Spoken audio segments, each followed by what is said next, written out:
Students, welcome to my YouTube channel Innovative Diksha. तो आज हम बात करेंगे क्लास 12 की आर्ट की बुक के बारे में, जिसका नाम है an introduction to Indian art. आज मैं आपको इस बुक के थ्रू ही बहुत अच्छे से इस टॉपिक को पूरा कवर करवाऊंगी और इसमें बहुत सारे इम्पोर्टेंट टॉपिक्स भी हैं जिसको मैं शॉर्ट ट्रिक से आपको पूरा डिस्क्राइब करूंगी। आपको लर्न करने में बहुत ईजी रहेगा। आप इसको मतलब एकदम रट्टा मार तरीके से लर्न करना नहीं पड़ेगा। आपको इतना शॉर्ट ट्रिक मैं बताऊंगी, जितना लेंदी टॉपिक है ना उनको एकदम बिल्कुल क्लियर कर दूंगी मैं आपको सारी चीज़ों को। ठीक है, अगर आपको कहीं पे कोई डाउट है then you can ask me any question. Let start the chapter 1।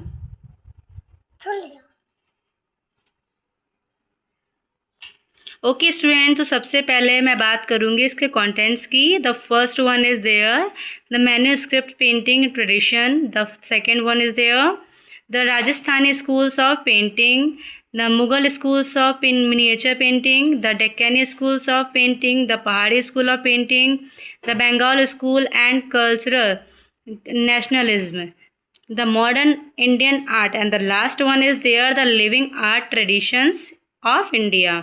तो देख रखा है कि मैं यहाँ पे ऑलरेडी अंडरलाइन कर रखी हूँ। इसके बारे में मैं आपको बहुत अच्छे से अभी एक्सप्लेन करूँगी। The third Khand of Vishnu Dharmottar Puran, a 5th century text, has a chapter Chitra Sutra, which should be considered as a source book of Indian art in general and painting especially। Vishnu Dharmottara पुराण के जो तीसरे खंड में एक 5th century का chapter है चित्र सूत्र, जिसको एक इंडियन आर्ट और एंड जनरल पेंटिंग्स के बारे में एक कंसीडर यानी कि सोर्स कंसीडर किया गया है। ठीक है, It talks about the art of image making called प्रतिमा लक्षणा। प्रतिमा लक्षणा का मतलब होता है पेंटिंग बनाने के रूल्स या फिर techniques, which are canons of painting। The Khand also deals with the techniques, tools, material, surface of wall, perception, perspective and three dimensionality of human figures। इसमें जो 3 डायमेंशनली जो ह्यूमन फिगर्स के बारे में बताया गया है, टूल्स के बारे में बताया, मटेरियल है इसका जो सरफेस है किस चीज़ का, वॉल का इसमें किस तरह से परसेप्शन को यूज़ किया है, किस तरह से मतलब बनाने के जो पर्सपेक्टिव है उनको यूज़ किया गया है। Different limbs of painting such as रूप भेदा और लुक्स एंड अपीयरेंस। रूप भेदा मतलब जो प्रतिमा का लुक्स है यानी किसी चीज़ का जो सामने हम देखते हैं उसके बारे में बताया गया। प्रमाण और मीज़रमेंट, प्रमाण को हम किस तरह से करते हैं, मीज़रमेंट की किस चीज़ को कितना हमने लिया हुआ है, जैसे जस्ट लाइक उसकी लेंथ कितनी है, ब्रेथ कितनी है। प्रोपोर्शन एंड स्ट्रक्चर, भाव और एक्सप्रेशन, भाव को किस तरह से हमने किया एज अ एक्सप्रेशन कि जिस पेंटिंग के बारे में हम देख रहे हैं, जिस मूर्ति के बारे में देख रहे हैं हम उसमें क्या एक्सप्रेशन दिखाए जा रहे हैं।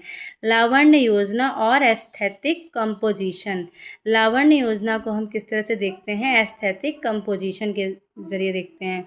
सादृश्य और रिजेम्बलेंस, सादृश्य को हम देखते हैं कि जो किस तरह से पूरी जो पेंटिंग है उसके बारे में किस तरह से इसको मतलब पूरा मतलब मेज़रमेंट करके अच्छे से इक्वली हर चीज़ के बारे में डिस्क्राइब किया गया। एंड वर्णभंगिका और use of brush and colours have been explained at length with examples. वर्णभंगिका मतलब इसमें किस तरह से कलर्स को ब्रश की टोन से किस तरह से मैच करके अच्छे से उसको पूरा डिस्क्राइब किया गया। These are 6 limbs of base of paintings.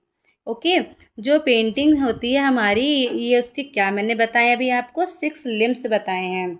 Starting से मैं आपको बताऊंगी। रूपभेद, प्रमाण, भाव, लावण्य योजनम, सादृश्य, वर्णिका भंग इति षडंगकम। ये एक इसका मंत्र है, जिस तरह से आप इसको अच्छे से याद कर सकते हैं, एक श्लोक के तरीके से आप याद कर सकते हैं इसको। Okay, after then each of these have many subsections. These canons were read and understood by artists and followed through centuries। canons क्या होते हैं, canons means rules होता है। becoming the basis of all styles and schools of painting in India। इस तरह से जो एक पेंटिंग होती है उसके सब सेक्शंस भी बनाए जाते हैं जिसको हम बहुत अच्छे से पढ़ते भी हैं और किस तरह से जो मैन्यूस्क्रिप्ट्स में दिया गया है कि पहले एक पूरा मैन्यूस्क्रिप्ट दे दिया, उसके भी अंदर सब सेक्शंस को डिवाइड किया गया जो अंडरस्टूड बाय आर्टिस्ट यानी आर्टिस्ट के द्वारा समझा गया है और सेंचुरीज बाय सेंचुरीज उसको फॉलो भी किया गया है। After then paintings from the medieval periods have earned a generic name, for example miniature painting। Miniature painting क्या होती है? जो बहुत छोटे पैमाने पे मिनिएचर यानी छोटी पेंटिंग बनती थी जिनको हम हाथ में ईजिली पकड़ सकते हैं। owing to their relatively smaller size, these miniature paintings were handheld and observed from a closer distance due to their miniatic। जो यहाँ पे मैंने आपको बताया इसका साइज़ बहुत ही छोटा होता है जिसको हम ईजिली हाथ में पकड़ के देख सकते हैं, उसको पास से ऑब्जर्व कर सकते हैं। The walls of a patron's mansions were often decorated with mural paintings. जो पेंटिंग्स बनवाते थे यानी जो रिच पीपल होते थे ना, उनको हम पैट्रॉन्स मैंशंस बोलते थे। Hence these miniatures were never intended to be put up on the walls. इन पेंटिंग्स इतनी छोटी होती थी ना कि मतलब इनको हम मिनिएचर तो कहते थे। आफ्टर देन इसको हम वॉल्स पे नहीं लगा सकते क्योंकि इतनी छोटी साइज़ की बनती थी ये पेंटिंग जिनको हमें पास से ही देखना पड़ता था। A large section of paintings are appropriately refer to a manuscript illustration as they are pictorial translations of poetic words from epics and various canonical literary verdict or music text manuscript with words handwritten on the topmost portion of the painting in clearly demarcated box like space। तो जो ये painting होती थी वो जो large section में बहुत number उसमें बनती थी। मतलब इस तरह से अगर आप देखेंगे कि मैन्यूस्क्रिप्ट्स को मतलब उन्होंने लिखा और उसके साथ में एक पेंटिंग को बना दिया। इसमें हम कुछ पोइटिक वर्ड्स भी देखते हैं जो अच्छे से जो कवि हुआ करते थे उस टाइम के, वो इस यहाँ पे अपना पोएम लिख देते थे और जो आर्टिस्ट होते वो यहाँ पे उससे पोएम से रिलेटेड एक मिनिएचर पेंटिंग उसको बना देते थे। Sometimes one finds the text not in front but behind the work of art। कभी कभी ये क्या करते थे, टेक्स्ट के सामने नहीं बनाते थे, इसके पीछे भी आर्ट वर्क कर देते थे। जैसे कि मान लीजिए अभी इन्होंने यहाँ पर लिखा और इसके साथ में एक पेंटिंग बना दी। अब कभी कभी ऐसा मैन्यूस्क्रिप्ट में भी किया गया कि सामने सामने पूरी मैन्यूस्क्रिप्ट को लिखा गया है और इसके बैक ऑफ द पेंटिंग यानी बैक ऑफ द मैन्यूस्क्रिप्ट इसके पीछे हम क्या देखेंगे, पेंटिंग को बना दिया गया है। Manuscript illustration were methodically conceived in thematic sets, each sets comprising several loose paintings और folio.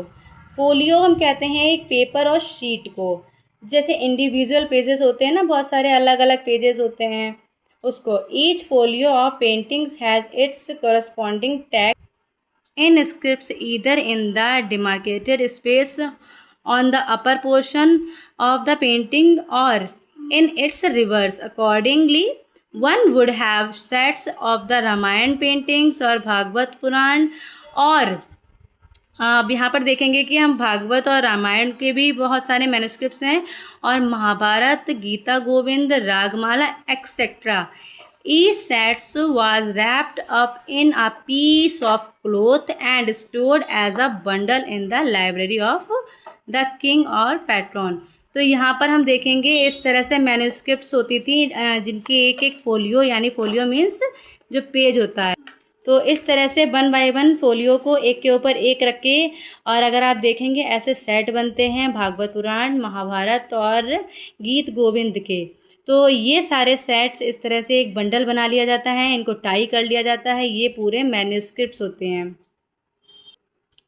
The most important folio page of the set would be the colophon page. Colophon page जो होता है उसको जैसे अगर हम डिस्क्राइब करेंगे colophon page को, अगर हम देखेंगे तो जो लास्ट में जो पेज होता है ना जिसपे सारा डिस्क्रिप्शन जो लिखा होता है, यानी कि जो लास्ट में पूरा इंट्रो दिया होता है कि किस पेंटर ने बनाया है, किस टाइम में बनाया, और मतलब क्या क्या क्या इसमें कौन से कलर को यूज़ किया गया, कौन सा टूल्स यूज़ किए गए, ये पूरा डिस्क्रिप्शन जो होगा एट लास्ट, जो लास्ट के पेज में होता है ना, उसको उसमें हम करेंगे।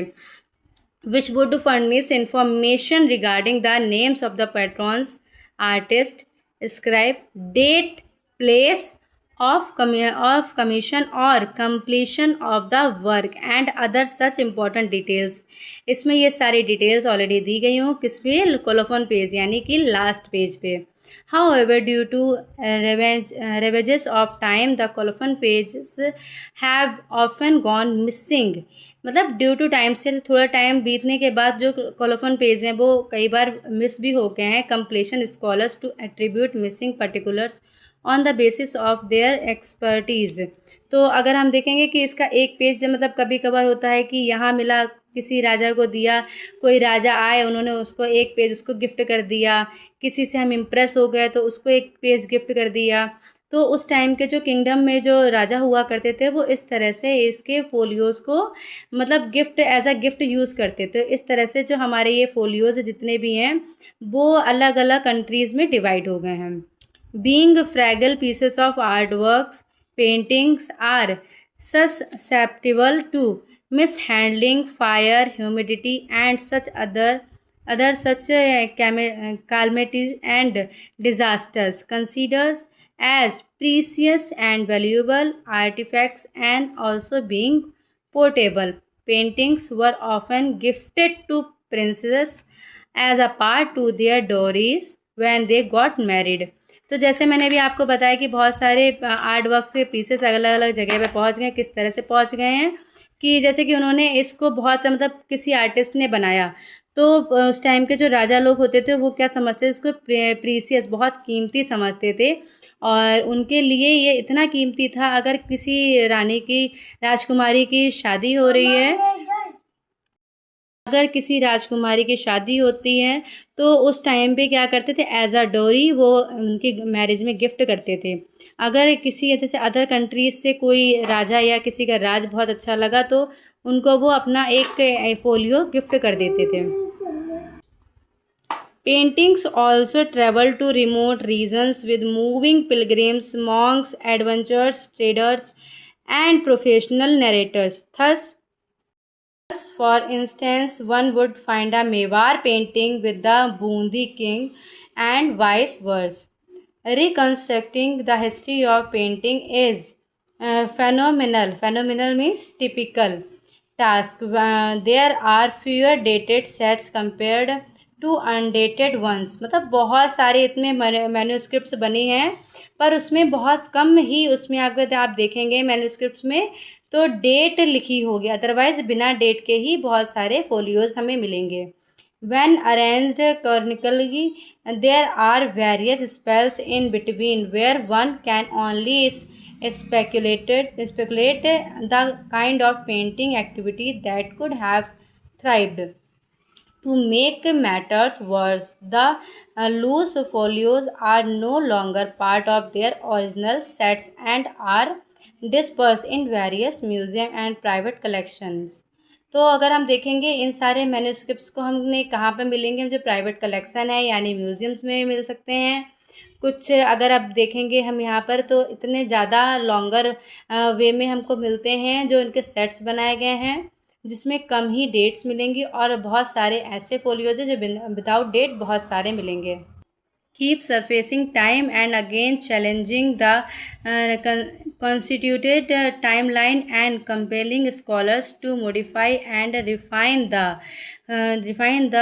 chronology in history.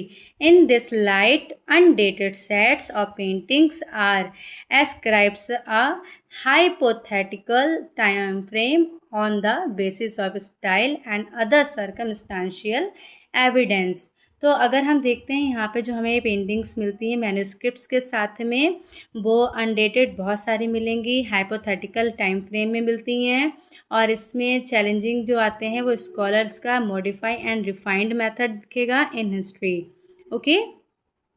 Okay now I am going to end my part 1 of chapter 1 class 12। मिलते हैं नेक्स्ट पार्ट में।